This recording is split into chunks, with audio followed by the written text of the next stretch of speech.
na atualidade, eu me encontro há 4 meses prestando serviço na unidade de caça da Força Aérea aqui da fronteira, a unidade responsável aí pelo patrulhamento aéreo da nossa fronteira do Mato Grosso do Sul com os países aí fronteiriços, né?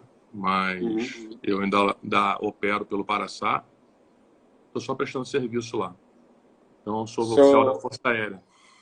Inclusive, o senhor participou daquela ocorrência do avião, né? Pode até citar um pouco. Sim, em 2006, no acidente da Gol, né, da aeronave 1907, foi a minha primeira ocorrência que eu peguei como operador já cursado no esquadrão. A minha equipe, a gente ainda tripulava uma aeronave pequena ainda, que era o H-1H, né, o Churruley. Nessa região lá, eu servia no Rio de Janeiro, numa base aérea, nossa base aérea dos Afonsos, que tinha uma unidade maior de helicóptero lá, que era o 3º do 8º, onde a gente realmente era tripulante dessa unidade. Porém, com a distância do local do sinistro, né, a gente teve que deslocar de avião de asa fixa, por ser mais rápido, e fizemos um salto de paraquedas na fazenda próxima do sinistro. Mas para deslocar dessa fazenda até o sinistro tinha que ser de helicóptero. E o helicóptero que dispunha para a gente lá, da unidade que era aqui de Campo Grande, na verdade, era o H-1H, o Churruley, o Bell, né? Foi utilizado na Guerra do Vietnã, o vulgo Sapão. Então a tripulação dele era muito pequena, porque é uma aeronave bipar, restrita. Então a minha equipe era eu e um capitão, na época o capitão. E aí, como a gente não sabia se tinha sobreviventes ou não, eram 154 vítimas, né? Optou-se por deslocar, apesar de eu não ser o operacional mais experiente naquele momento, mas eu era o único médico. Então, optou por eu deslocar e eu fui o primeiro homem a chegar no local do acidente, né? A descer lá no local do sinistro. Mas, infelizmente, a gente não teve sobrevivente, mas foi uma experiência para mim única, né? Ali eu passei 48 dias ali operando na selva ali, fazendo todo o rescaldo, a retirada dos corpos, né? Para devolver os corpos para as famílias. Isso daí foi em 2006, setembro de 2006. Eu vi vários vídeos, bem bacana. Parabéns mesmo pela missão. Foi muito, E aí depois a gente teve uma grande repercussão, né? Foi. E depois tivemos algumas outras missões que eu participei também, o acidente da Air France também, que o avião explodiu no mar. A gente teve outros acidentes pequenos também que aconteceram no litoral sul do Rio, na Bahia, Espírito Santo, algumas aeronaves nossas caíram também. Tivemos algumas missões no exterior de apoio humanitário também, eu operei na Bolívia, operei no Peru, operei no Chile. E aqui no Brasil a gente teve também aquela catástrofe lá em Santa Catarina, no Morro do Baú. Eu fui bem efetivo naquela catástrofe. Foi a primeira equipe que chegou lá, foi a equipe da Força Aérea, né? Então todo aquele apoio inicial no Morro do Baú foi a minha equipe que prestou. E lá, sim, para mim, eu falo que foi a minha prova de fogo para resgate de pessoal. Entendi. Vivo, né? Porque ali foram mais de 480 pessoas vivas, feridas, retiradas. Então, o APH foi empregado ali das maneiras mais versáteis possíveis e imagináveis, né? Imagina. Então, nós éramos a maior aeronave de asa rotativa naquele momento. Era um Super Cougar nosso. Um Cougar, né? Na verdade, não era um Cougar, é uma aeronave, o H-34, que é um Pumar, que é a versão civil do Cougar, que foi militarizada no Brasil, né? Agora a Força Aérea já dispõe do Cougar. E aí foi a maior aeronave empregada no primeiro momento ali. Nós fomos a primeira equipe a chegar, até mesmo antes da aviação de helicóptero de Santa Catarina ser acionada. Então a gente pegou ali a coisa acontecendo, né? Então, para mim foi a minha prova de fogo, porque ali eu vi de tudo. Ali eu vi neném soterrado, neném vivo e morto, criança soterrada vive e morta, idosa soterrada vive e morta, grávida soterrada vive e morta, homem, mulher, cachorro, o que você puder imaginar ali naquilo. Aquilo dali para mim foi a prova de fogo. E a gente participou de todas as fases, né? Então, tanto da fase inicial, da atendimento imediato de emergência, depois a gente passou para a retirada das pessoas isoladas, vitimárias, acidentadas, né? Mas que estavam mais estáveis. Depois a gente passou para retirada de corpos. Depois a gente passou para assistência às vítimas que permaneciam isoladas.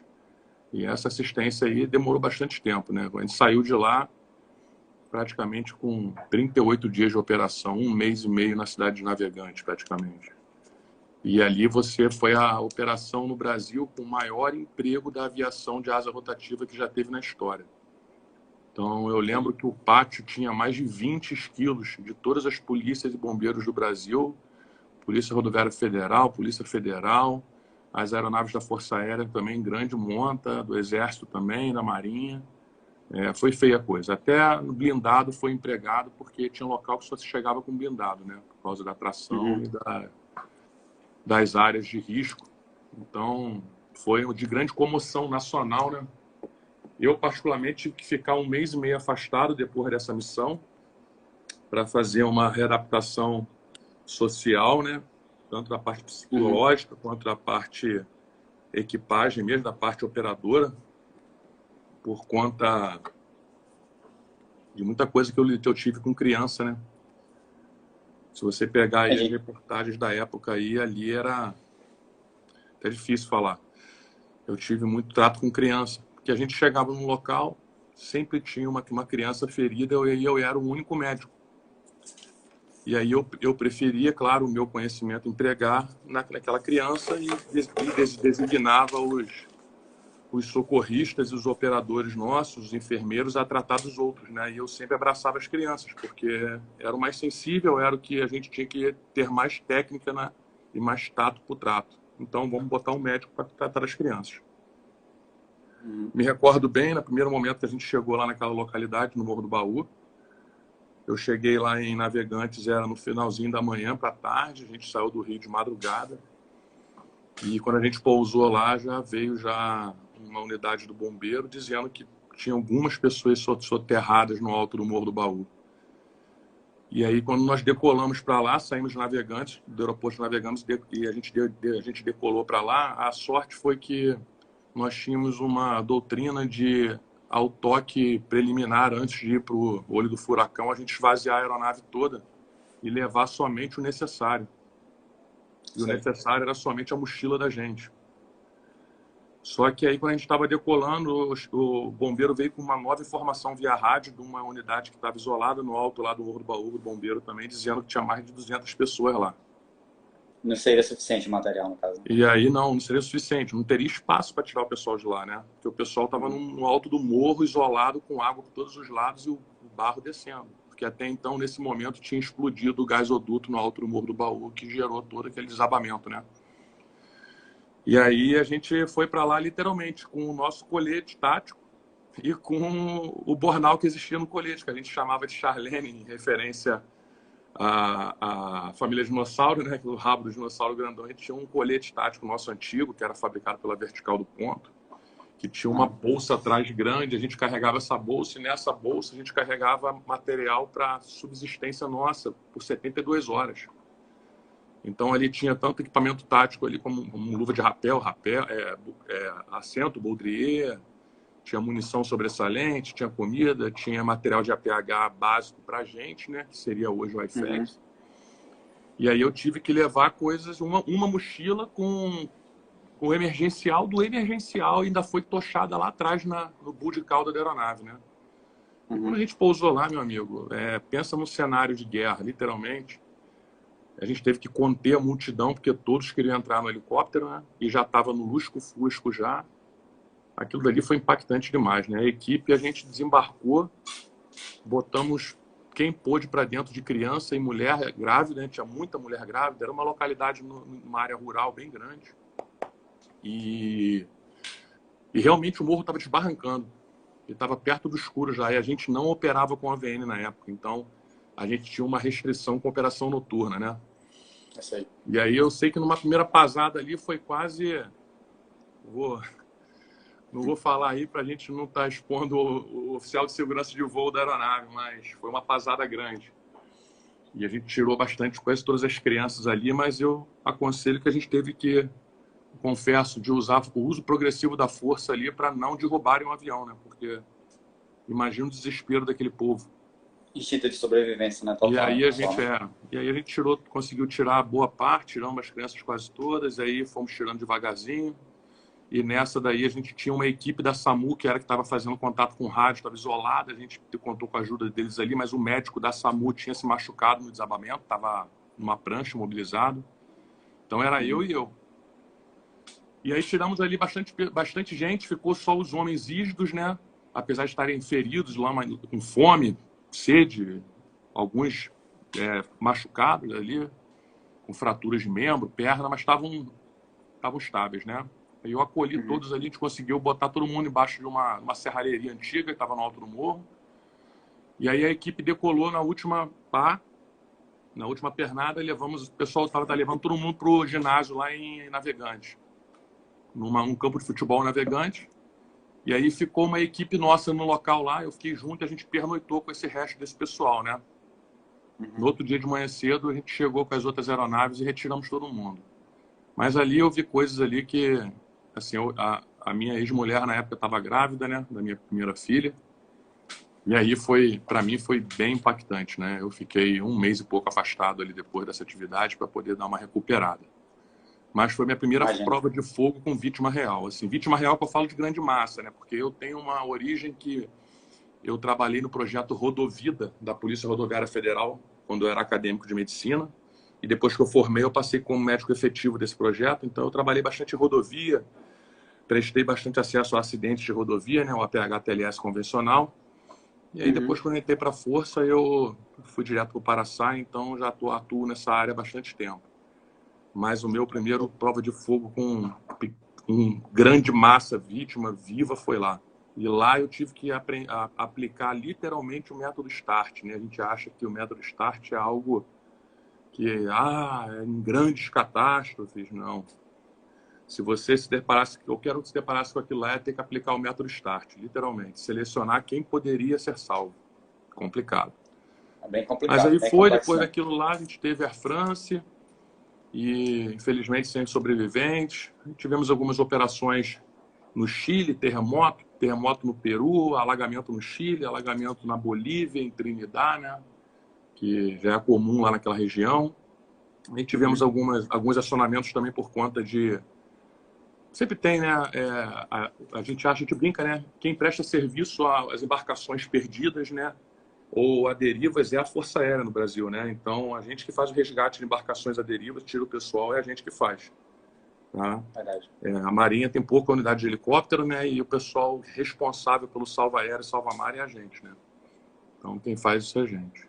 Então, foram 16 anos no Paraçá, e aí, associado ainda à unidade, como é uma unidade vocacionada para atividade de busca e salvamento em combate, né? E as operações especiais, também a gente tem as atuações aí dentro da área de operações especiais, que foram bastante também, graças a Deus. Eu também pude ajudar bastante aí nas outras unidades em qual prestei serviço, na qual eu fiquei cedido por algum tempo, né? Batalhão de Operações Especiais da Polícia Militar do Mato Grosso do Sul, minha segunda casa, trabalhei bastante tempo lá.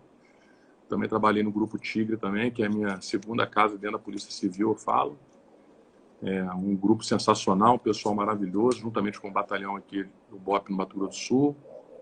E rodei bastante aí, dando instrução para a PF, né? O pessoal do NEPOM de Foz do Iguaçu, do GEPOM de Maringá, PRF na academia. Já dei bastante instrução para o pessoal aí. Particularmente a PRF é uma instituição que eu tenho muito carinho, foi onde eu comecei na parte de APH, né, com o projeto Rodovida. E aí vamos tocando o Brasil todo aí agora, dando instrução na nossa área privada, tentando ajudar as instituições também. Vamos seguir esse caminho aí, que é o que vale. Agora vamos visitar Fortaleza aí pela segunda vez. Eu tive na CORE, né? Eu dei instrução no COT, lá na CORE.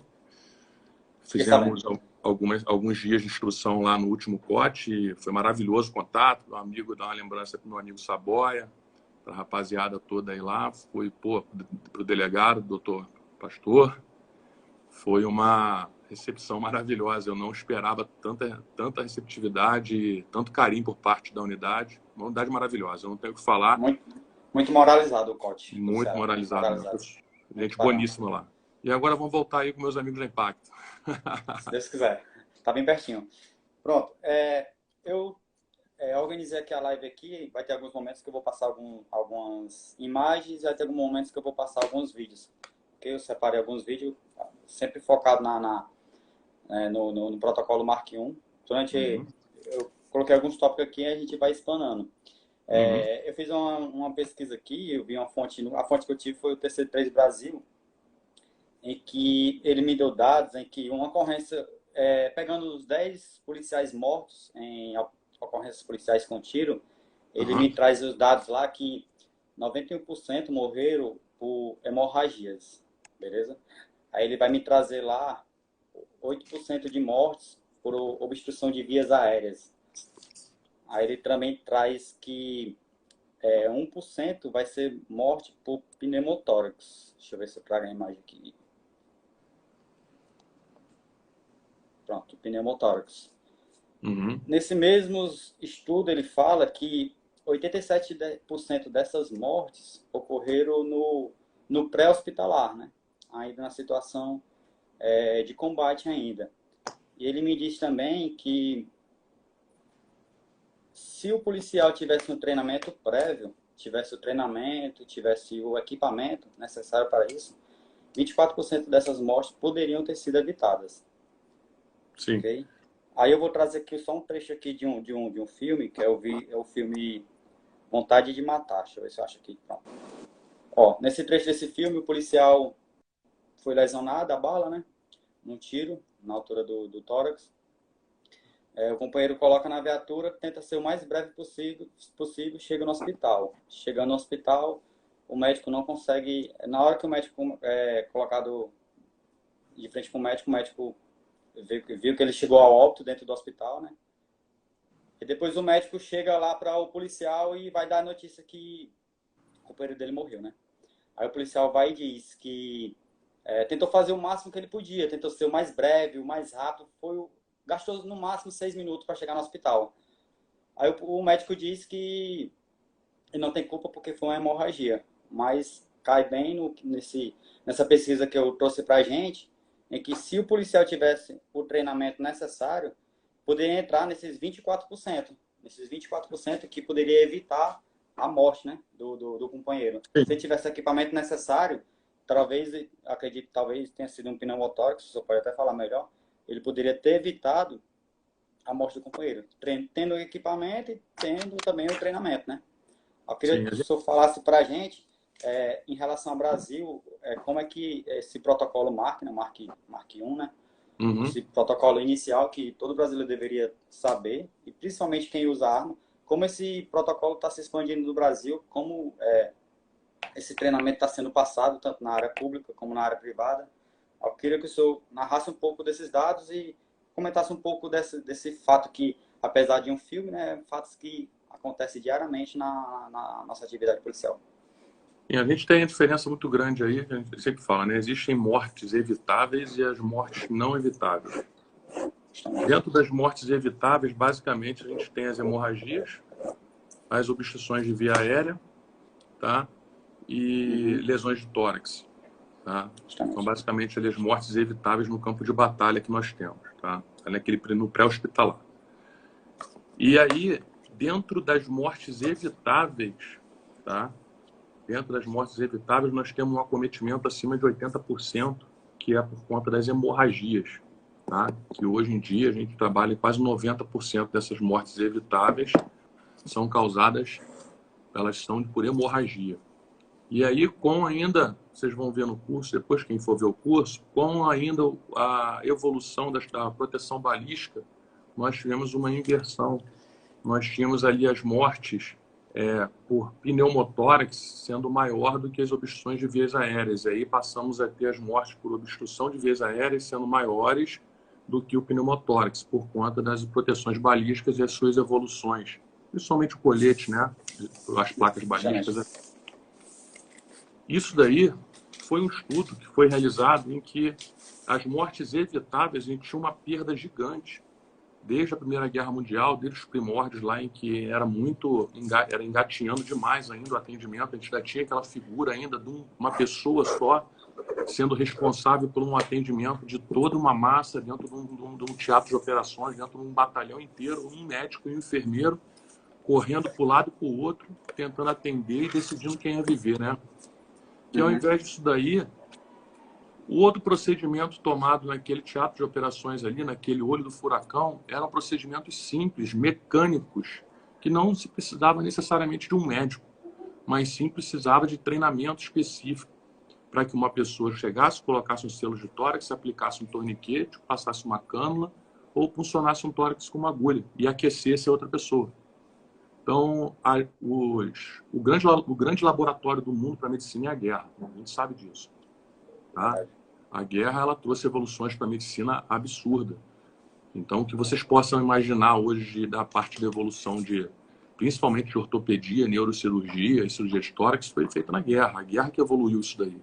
Tá? Então, foi observado que qualquer pessoa treinada em uma semana, em 4 dias, 3 dias, e realizado massificação desse treinamento, ela poderia estar realizando aquele trabalho que ficava restrito ao médico. Então, isso começou a ser divulgado, começou a evoluir. E o que fez a grande diferença também? A grande diferença foi o uso do helicóptero dentro da extração, né, daquelas vítimas do campo de batalha. E propiciou todo esse atendimento. E aí o que a gente vê hoje em dia são as pessoas, todo mundo dentro de uma unidade fazendo o primeiro socorros, atendendo, todo mundo sabendo botar um torniquete, todo mundo sabendo botar uma cânula, todo mundo sabendo aplicar um selo de tórax, todo mundo sabendo botar uma agulha e sabendo aquecer a vítima. Então, o grande diferencial foi o quê? Ensinar o simples, porque é o simples que salva a vida. Nos 10 primeiros minutos, o que salva a vida é o simples. Eu não preciso botar 20 médicos num campo de batalha para atender o pessoal. O médico é muito mais efetivo para mim, ele é muito mais aplicado, ele é muito mais aproveitável dentro de um intra-hospitalar, como enfermeiro também. Então, para se botar um selo de tórax, um torniquete, não precisa ser médico, não precisa ser da área de saúde. Está mais do que provado. Então, isso foi o que foi visualizado e que se desenvolveu o comitê de TC3, e foi evoluindo, e hoje em dia chegou no que chegamos. Vamos falar de cenário Brasil agora. Cenário Brasil. Cenário Brasil, nós temos... O Brasil é um país muito atípico comparado com o restante do mundo em legislação, né? Então, nós somos um dos poucos países em que o bandido é o mocinho e o polícia, o outro é o errado, né? Tudo pro vagabundo, nada pra gente. Então, a gente tem isso daí, mas está mudando, graças a Deus. Então, não tem como... se a gente consegue coisas maravilhosas, evolutivas, para proteger o mal. Para proteger o bem, a gente não consegue nada. É uma dificuldade danada, né? Então, não tem como eu pegar um protocolo americano, um protocolo que contempla pessoas não médicas, não enfermeiros, não auxiliares, não técnicos de enfermagem, a aplicar uma agulha no tórax e trazer para o Brasil e querer seguir esse protocolo. Por quê? A legislação lá é outra. Entendeu? A legislação lá, ela contempla o paramédico, a figura do paramédico. Eu fico olhando no Brasil hoje em dia um monte de gente, porque eu sou paramédico. Gente, no Brasil não existe paramédico. Não existe. Isso é mentira. Me denominar paramédico no Brasil não pode. Não existe essa figura do paramédico na nossa legislação. Se não existe, eu não posso dizer que eu sou. Como é que eu sou? Eu sou paramédico, fiz o curso lá nos Estados Unidos. Sim, você é paramédico lá. Aqui, meu amigo, não pode infelizmente, você pode saber o que for, mas a legislação ela não contempla você. Então, o protocolo MARC, o Maniglia, que eu falo que é o meu professor, meu mestre, Doc Maniglia, lá do Tigre, é o precursor disso no Brasil, dentro da atividade policial de segurança pública. Tá? Sim, eu não tenho milindre nenhum em falar isso como militar. As polícias estão muito à frente até do que a gente, tá? No APH em combate, que eu falo, muito à frente mesmo. O Maniglia conseguiu fazer, ele é o exército de um homem só, literalmente. Ele conseguiu fundamentar um protocolo, conseguiu doutrinar toda uma instituição, que é a Polícia Civil do Paraná, tá? E conseguiu capacitar praticamente 100% dessa instituição. Dentro do Paraná, as instituições de segurança pública são todas praticamente capacitadas por ele, né? Dentro do protocolo MARC. E ele teve o grande toque, a grande jogada, a grande ideia, porque ele pegou o Maniglia, ele é americano, ele é filho de brasileiro nascido nos Estados Unidos, então ele é um cara que tem um acesso lá dentro absurdo nos Estados Unidos, ele consegue, até pela própria facilidade da língua e da nacionalidade, né? Ele conseguiu, ele fez todos os cursos, foi para lá, correu atrás do conhecimento, trouxe, e ele via que não tinha como aplicar aquilo no Brasil daquela maneira, não tinha como pegar ipsiliter e aplicar para os nossos operadores, porque o cara ia saber tudo, mas não ia poder fazer nada. A legislação ia atrapalhar, né? E a nossa natureza também de ocorrências é bem diferente. A nossa rede de saúde pública é muito precária. O nosso tempo-resposta, tá, é muito demorado das unidades de emergência. Apesar de os caras serem guerreiros demais, ter uma boa vontade monstra, SAMU, bombeiro, todo mundo, mas é muito demorado. A gente tem complexidade das vias públicas, são viaturas que às vezes não contempla todo mundo, são poucas unidades para aquela região gigante, é muita ocorrência para pouca viatura, então isso tudo fala a favor da gente tentar modificar. E ele foi lá e modificou o protocolo. Ele, na verdade, ele não modificou, ele adaptou para a nossa realidade. E aí se criou o protocolo MARC, e nós dividimos o MARC em 1, 2 e 3. Então, o Maniglia criou esse protocolo, começou a aplicar o MARC dentro do Tigre, na unidade Tigre, depois aplicou no restante da Polícia Civil, tá? E aí ele foi aprimorando. E em 2018, ele foi e criou a pós-graduação. E nessa pós-graduação eu fui aluno da primeira pós-graduação, primeiro aluno médico dele. E a gente, depois da pós, eu sentei junto com ele, nós fundamos o Comitê Brasileiro de APH em Combate, juntamente com todos os outros operadores que fizeram a pós. E aí começamos a aprimorar esses protocolos. E aí criamos o MARC 1, o 2 e o 3, com as suas respectivas áreas de atuação. Justamente esse aqui que eu coloquei aqui na tela, né? Esse daí que você botou na tela. Então, o MARC basicamente é uma... Esse é o MARC 1, né? Esse é o MARC 1, então tem lá. O M significa sangramento massivo, o A você trata da via aérea, tá? Da região supraglótica para a boca. O R você trabalha com tórax. E o C trabalha com calor. E aí o pessoal fala, pô, mas o MARCH, o antigo MARCH e tal, por que a circulação não tem?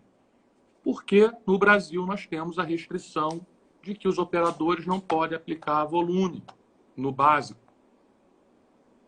Entendeu? Então, como é que eu vou... Foi adequado, foi bem, foi... Nossa, ele foi um gênio, cara. Eu falo, cara, o Maniglia... Já entra no MARC 2, no caso. Isso daí. E aí tem as suas delegações por capacitação de pessoal, entendeu? Cada um com as suas capacitações vai adequando aquela formação. Então, gente, o MARC 1 foi uma adaptação feita num protocolo gringo, tá? De um protocolo americano, que o Maniglia adaptou para a nossa realidade no Brasil e para a nossa legislação. Cara, e ele vem atendendo maravilhosamente bem.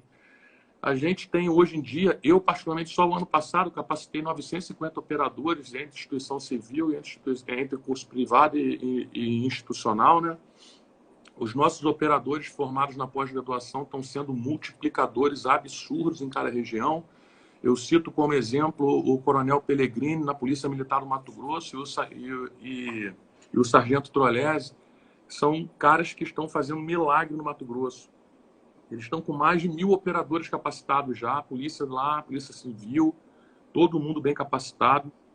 E hoje em dia está fazendo a diferença. O filme que você passou no primeiro momento aí, certamente, se na Golden Hour, ali naquele momento do atendimento, porque o grande lance do APH em combate é o atendimento dentro do olho do furacão, é o atendimento precoce, porque a gente tem uma grande vantagem no APH em combate, é que a gente viu o mecanismo de trauma. A gente sabe o tempo que teve. Nós vimos o que aconteceu. A gente pega... Quem vai chegar depois, ali, né? ó, eu pego no APH em combate, eu vejo o sangue jorrando. Por que eu vejo o sangue jorrando? Porque muitas vezes a gente fala assim, o colega, eu às vezes dando muita instrução para o pessoal que trabalha com emergência médica, normal, né, o APH TLS, o pessoal, pô, tenente, eu não vejo esse sangue jorrando que o senhor fala quando eu chego na ocorrência. Eu falo, infelizmente você não vê porque você chega lá com mais de 10 minutos. Na maioria das vezes. E aí a pressão já chumbou e o sangue já não jorra mais. O cara já está chocado, já está morrendo. Enquanto eu, como operador, Eu vejo o sangue jorrando e eu consigo atuar naquele primeiro minuto ali. Um operador bem treinado, ele consegue instalar um torniquete ali em 40 segundos, bem instalado. Entenderam? E aí foi essa evolução toda. Hoje em dia no Brasil a gente está mudando. Vocês estão vendo aí várias ocorrências em que o policial foi salvo, o cidadão foi salvo pelo uso do torniquete, sim. Torniquete vem salvando vidas a cada dia que passa na nossa área de segurança pública, segurança privada, militar. Tá? Se eu for parar para falar aqui de ocorrências que eu já presenciei, dos torniquetes sendo usados e bem usados, preenchimento sendo usado e bem usado, eu vou ficar falando a noite toda, porque são muitas ocorrências. Deixa eu trazer um exemplo aqui para o senhor de um aluno do Doc Manilha, uma PFM, policial feminina, né? Uhum. Ela estava em casa e o vizinho se cortou na janela dele. Deixa eu trazer aqui a imagem, deixa eu ver se eu acho. Ela fez a aplicação do torniquete e salvou mais uma vida, né? Pronto. Pessoa... O cara se cortou nesse vidro aí da janela. Uhum. Okay?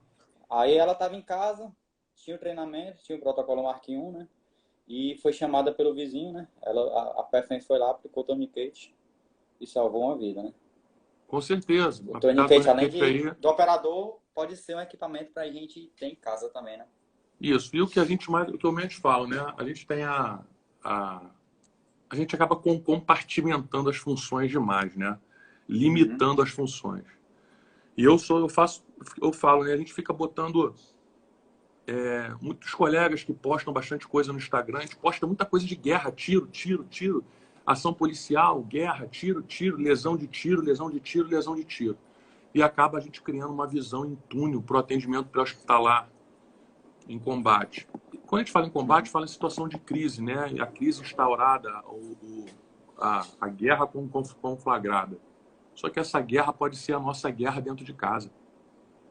Se a minha filha se cortar num vaso sanitário no banheiro, aquilo dali vai virar a minha guerra, que vai ser salvar a vida dela. E a única diferença é que não vai ter tiro, mas o desespero vai ter e o sangue vai estar jorrando da mesma maneira. Então eu botei um tempo atrás aí, um dos maiores acidentes domésticos que tem com criança. Acidente com vaso sanitário. Criança sobe no vaso sanitário, adulto sobe no vaso sanitário para pegar coisa em armário. Entendeu? As mulheres às vezes vão urinar na rua, não quer sentar num vaso sanitário para não se sujar, né? Porque geralmente não está com a limpeza adequada, e fica em pé. E existem acidentes horrorosos com vaso sanitário. Aquilo corta igual navalha. Lesão de femoral, lesão de glúteo, tudo, lesão de popiliter, tudo com vaso sanitário doméstico. E a gente não atentava para isso. E aí eu comecei a postar vários posts, né, sobre morte de crianças. E aí eu falo, você já parou para pensar, tiver em casa um filho seu, Deus me guarde, se cortar e você vê ele sangrando e não ter um torniquete para botar ou não saber fazer nada? Entendeu? Doc, só interrompendo um pouco. Completamente eu sou... respondeu a dúvida aqui de um dos alunos que fez durante o dia, para eu fazer essa pergunta para o senhor. Se o torniquete poderia ser aplicado, completamente o senhor já respondeu a pergunta dele. Se o torniquete poderia ser aplicado em crianças de 5 anos. Foi uma das perguntas que eu recebi durante o dia para fazer para o senhor. Completamente o senhor já respondeu. O torniquete pode ser aplicado em qualquer idade. A gente vai ter só uma dificuldade com o tamanho do torniquete, né? Então, pegar uma criança muito magrinha, o torniquete tem que ser adequado. Tem torniquetes pediátricos, a gente é bem comum no Brasil, mas tem. Mas a gente... Sangramento é sangramento. Tem que ser aplicado.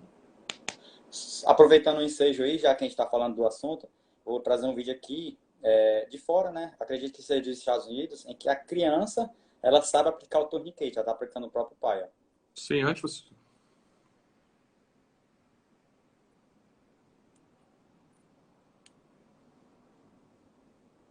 Lá o treinamento já Isso aí, passado desde a criança mesmo. Né? Nos Estados Unidos existe a semana do controle, o Dia Internacional do Controle de Hemorragia, existe a semana da prevenção à hemorragia, né, do controle de hemorragia. Então é o Stop the Bleed, né, pare o sangramento, literalmente. Isso daí são ensinados para as crianças a partir de 7 anos no colégio, as crianças já têm aulas já de como aplicar o torniquete, de como parar um sangramento. Isso daí nos Estados Unidos é difundido, isso é normal. Os colégios têm essa semana como existe a semana da prevenção da cárie, a semana da prevenção do câncer de mama. Lá existe a semana de parar o sangramento.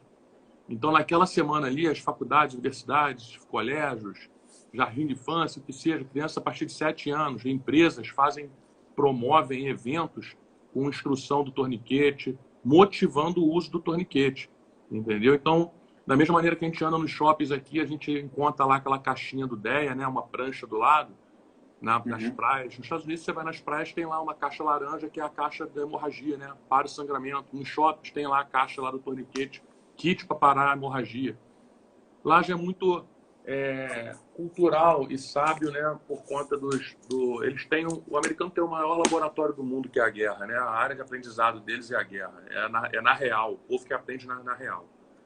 Então eles já sabem que das mortes evitáveis, mais de 80% por causa de sangramento. Então, se é por causa de sangramento, vamos investir nisso, pô. Se a gente tem mortes evitáveis que vai parar 80% do sangramento, mas as mortes evitáveis são só de X lesões, só 19% vai salvar. Pô, mas imagina que se 19%, 17% você salva só com torniquete. Imagina quantas vidas não são isso no final de uma campanha, né? Então, acho que para salvar uma vida, tudo é válido, né? Não existe preço para salvar uma vida. Então, hoje, no Brasil, a gente ainda tem muita resistência ainda por conta de uso de torniquete. Existe ainda uma mentalidade retrógrada. Retrógrada, sim, porque foi a mentalidade que eu aprendi na faculdade lá em 1997, tá? Em que torniquete não era certo, torniquete matava, que torniquete fazia perder a perna, porque era uma mentalidade adquirida lá na Primeira Guerra Mundial e que a gente trazia ainda. O tempo de resposta era muito menor, não era? Não existia, era 4, 5 dias andando no meio da lama para tirar um cara. Entendeu? Nesse caso seria totalmente inviável, né? No caso, claro. Nessa situação, né? Hoje, então, no grande centro, no máximo em 30 minutos, a gente está no hospital. Sim. Hoje em dia, sem o tempo de resposta de uma aeronave dentro de um campo de batalha, é isso daí. Mas, entendeu? A gente ainda usava a mentalidade até hoje ainda ouço falar. Até hoje, os profissionais de saúde, colegas médicos meus que não estão tão atualizados, falam isso ainda. Não, mas torniquete não se usa. Como não se usa, meu amigo? Tá aqui, ó. Torniquete salva a vida. Torniquete é uma bênção. Entendeu? Sendo bem aplicado, é uma bênção. A gente tem um tempo-resposta absurdo de 2 horas. E aí, para aqueles que ainda têm dúvida, o torniquete nunca parou de ser utilizado dentro da área intra-hospitalar. Toda cirurgia ortopédica em membros superiores e inferiores é precedida de torniquete. Toda. E sempre foi usado. Tá? Torniquete, 2 horas de torniquete, você tem tranquilidade absoluta. E a partir de 2 horas a gente pode ter algumas lesões. A partir de 2 horas. Vai ser muito relativo de pessoa para pessoa, né? Isso aí, tá? Então, de lesão para lesão, tudo isso daí. Então, nós vamos aí, quem fizer o curso, quem tiver a oportunidade de fazer o curso, vai ver lá a tabela dos do tempo de torniquete, do tempo de aplicação, e vai ver o que pode e o que não pode ser feito, o tempo que pode ser aplicado, os cuidados que tem que ser tomado no intra-hospitalar, se passar do tempo de 2 horas. Então, tudo isso daí, existem muitas variáveis. Pô, 2 horas é muito tempo. É muito tempo. Dá para o cara aplicar tranquilamente com qualquer segurança e ir embora. E como eu também aprendi durante a faculdade, que você botar pano, gás para dentro de uma ferida era absurdo. Não se botava gás dentro de ferida. E a gente vê hoje em dia que o que salva, meu amigo, é empurrar pano para dentro do buraco, literalmente. É tochar pano dentro do buraco. E aí você tem as gases hoje em dia, para evitar aquela situação de se perder gases dentro da ferida operatória, ali na ferida, a gente tem as gases aí a metro, as combat gauze com fio de metal, que durante o raio-x aparece lá enroladinho, você pode tirar. Isso tudo são materiais aprimorados. Tem um vídeo aqui já que eu só tocou no assunto. Ó. Aí. No meu curso eu tenho simuladores e todos os alunos fazem esse preenchimento, tá? A técnica de preenchimento tem suas variáveis, particularmente essa daí não é a que eu uso. O que a gente preconiza aqui no Mark I no Brasil é a aplicação contínua e a pressão contínua também. A gente não alivia a pressão. Então, a gente não só preenche a área do ferimento toda, como a gente também não alivia a pressão. Uma vez achado o ponto, você sente tranquilamente, vê, observa. Uma vez achado o ponto de sangramento, você não tira a pressão daquele local mais. Perguntaram até até terminar o preenchimento, e aí você entra com a pressão contínua ali em cima de acordo com o tipo de gás que você utilizou, sem agente coagulante ou com agente coagulante. Seria a pressão de 3 minutos, se tivesse o coagulante, de 3 a 5 minutos, né? Isso aí, para frente. Sem então, coagulante, seria um tempo maior. Sem coagulante, você tem que fazer uma pressão até 10 minutos e com coagulante até 5 minutos você já tem uma efetividade boa. Vai variar de acordo ali com o material para material, né? Então, botaram nas dúvidas também falando desse produto aqui, que é X-Tax, eu acho. X-Start.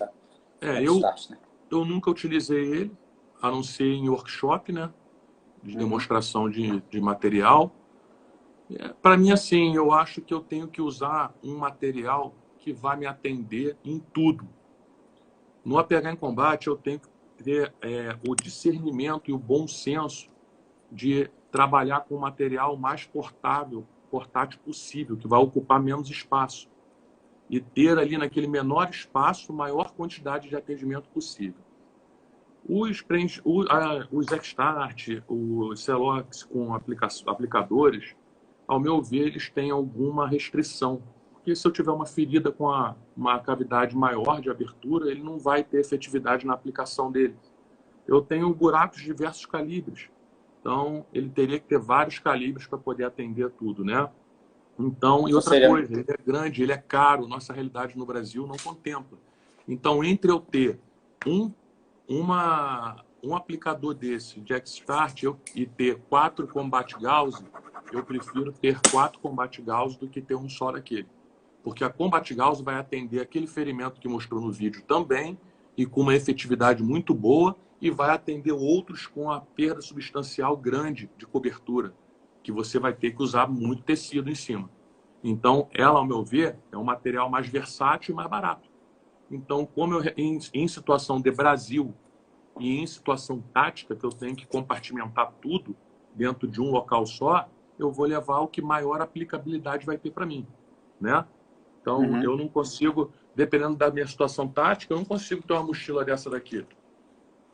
Uma mochila de primeiro atendimento. Eu vou ter que trabalhar, vou ter que levar tudo aqui dentro. Tudo aqui dentro. MFAC, né? Tudo aqui dentro. Eu tenho que trabalhar com MFAC. Isso aí. Eu trabalho com MFAC. Então, eu tenho que compartimentar as coisas e trabalhar bem a situação do tático, né? De botar o máximo de coisa com a maior aplicabilidade possível dentro de um kit. E aí, quando eu começo a abrir muito o leque, eu já perco muita coisa, né? Então, exemplo, a gente usa no avançado, quem vai trabalhar com drenagem de tórax, a gente não trabalha com selo d'água, a gente trabalha com uma válvula de drenagem de tórax pequena, tamanho de uma caneta, que você conecta na boca do tubo do selo de tórax e ela funciona como um selo d'água. Então, só que é a diferença de um galão desse tamanho de água para uma mangueira para uma caneta. Entendeu? Isso sim é portátil, é compacto, é atendimento. Tá? Então, todo esse protocolo foi baseado na nossa realidade. Hoje, nós temos unidades já no Brasil que são referenciadas para atendimento. Há pouco tempo atrás tivemos uma ocorrência em Guaíra, na Operação Horus, com um tiro de 762, em que 3 operadores do Tigre, que não são enfermeiros, não são da área de saúde, só são cursados e pós-graduados no MARC, né? Na pós-graduação da Escola Superior de Polícia Civil do Paraná, da primeira pós, todos os 3 da minha turma, atenderam um tiro de 762 na perna de um operador que fez um estrago absurdo. E o primeiro atendimento foi dado por eles, torniquete e preenchimento junto. E ao chegar no local de intermediação, no posto de saúde, numa área hospitalar pequena, no local de Guaíra, por desconhecimento, talvez, do transporte, mexeram no torniquete, né? Aliviaram o torniquete, ainda pelaquela concepção antiga de aliviar o torniquete, tem que aliviar de tanto tempo, e o sangramento voltou. Quando eles entraram dentro da unidade hospitalar, o colega médico teve a humildade de chamá-los de novo e falar, por favor, aperta isso daí, porque eu não sei mexer nisso daí. E aí eles voltaram e fizeram todo o procedimento de novo. E aí, graças a Deus, isso aí foi falado e divulgado por todos os colegas médicos que atenderam esse colega operador. Falaram, quem salvou a vida dele foi vocês, os 3 operadores do Tigre. Eles sim salvaram essa vida. E até por uma coisa, foi uma das primeiros atendimentos de APH em combate por telemedicina, tá? Porque durante o atendimento, os operadores ligaram para o Maniglia e o Maniglia fez todas as orientações por telefone e foi acompanhando toda a ocorrência por telefone. Então, quem não acredita que desdém de atividade de telemedicina, que já é feita há muito tempo lá fora, tá aí, ó, o exemplo de que foi muito funcional, muito aplicado, bem aplicado e fez a diferença também. Então, já temos várias. Nossa, cara, quantas vezes a gente já não passou na rua? Vamos falar um pouco mais aí. A gente está com, hoje em dia, atividade de caça no Brasil, principalmente aqui na região sul, na região centro-oeste, no interior de Minas Gerais, no Nordeste. É muito grande a atividade de caça. Os CACs estão bastante atuantes na caça. Os clubes de tiro. Tem muito clube de tiro no Brasil hoje em dia já. Está tudo evoluindo. E eu pergunto, nas provas de PSC, de tiro, que tem um pouco mais de DSC e PSC, será que os ROs eles são capacitados em atendimento pré-hospitalar? A lesão por arma de fogo? A gente vai ficar ainda acreditando que a unidade do bombeiro que está lá, da SAMU, para atender não sei quantos mil habitantes, vai chegar lá no local antes de 10 minutos? Todo mundo sabe que o sangramento aqui de 3 a 5 mata alguém, numa femoral. Será o trabalho que eu venho tentando fazer junto aos CACs, junto aos clubes de tiro, o que eu falei, eu tentei expandir a minha visão, porque a gente focou. Hoje eu tenho o APH em combate bem massificado e bem conscientizado dentro das instituições de segurança pública. A gente não tem muito recurso de material, não tem muito recurso de treinamento, mas a importância está bem massificada já, tá? Então está todo mundo buscando conhecimento. Mas dentro dos clubes de tiro, a gente não tem isso ainda. Os CACs ainda, os esportistas não têm. E eu pergunto, a gente tem muito acidente? Não tem acidente, praticamente. Não tem acidente. Muito raro acontecer, porque as regras de segurança são muito bem empregadas. Mas se tiver, tudo é passivo. Tudo pode acontecer. Né? Até o próprio instrutor de tiro também, eu acho que ele deve conhecer o protocolo, né? Isso pode aí, acontecer um acidente de tiro na linha de tiro dele, né? É aí que eu falo. O pessoal vira para mim, olha, o curso é só para policial, é só para militar? Não. O curso é para quem porta para quem atira, para quem tem contato com arma de fogo. Eu já tive alunos no curso lá em São Paulo, no clube de tiro Águia, para quem conhece o Águia, do Jaime Saldanha, do Roberto Saldanha. Tive 2 senhoras que foram lá fazer o curso, não são atiradoras, não são nada. Sabe que elas foram fazer o curso? Chegaram lá para mim, eu não vou fazer a parte de tiro, tá bom? Tá bom, não, vou fazer só a parte de APH. Mas a senhora está fazendo por quê? Porque o meu marido é atirador, tem arma em casa e não quer fazer o curso. E eu vou com ele para o clube. Então eu vou fazer, porque se ele precisar, eu vou ajudar ele. Olha a consciência. Como eu tive estudantes de colégio, segundo grau, querendo fazer o curso já, por conta de ver. Então a gente vê, pessoal, amputação na rua, aí acontece todo dia, acidente de moto, amputação pra caramba. A gente acha que não, eu já atendi já, eu estava numa área rural passando um final de semana, eu já atendi um ferrador ferrando o cavalo, o grampo estava para fora, pegou na coxa dele e rompeu a femoral na hora de bater o grampo. E eu estava lá e botei um torniquete, consegui parar ali. Entendeu? Então, são os locais mais inusitados possível que você vai utilizar.